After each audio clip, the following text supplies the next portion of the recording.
Wolves are reportedly in advanced talk with a former Sevilla manager, Lepetegui, over a managerial position.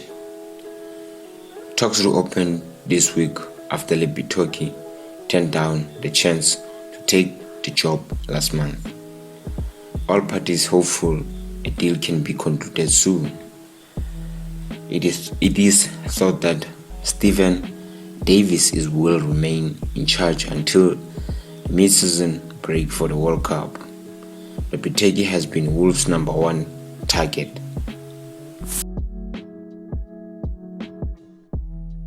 Besiktas manager Sinol Ganes has admitted that Dele Alli has performed below expectations since his season-long loan switch from Everton in the summer.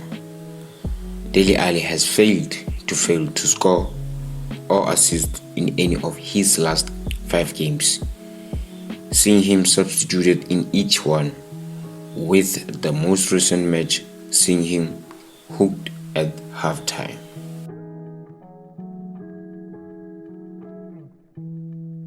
Manchester United are reportedly weighing up a January move for Norwich defender Max Aarons.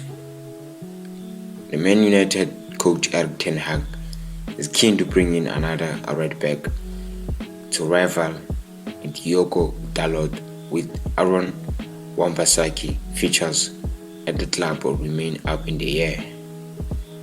Aarons is said to be valued at £10 million by Norwich and has made 19 appearances for the Championship club this season.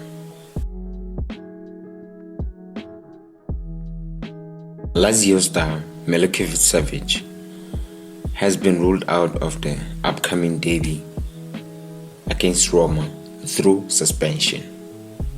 The 27-year-old Serbian midfielder is a vital part of Maurizio Sarri's squad in the Italian capital, being a focal point of the squad both going forward and defending. Milinkovic-Savic has scored 5 goals and provided 7 assists across 17 appearances this season, continuing to shine despite the endless transfer market noises.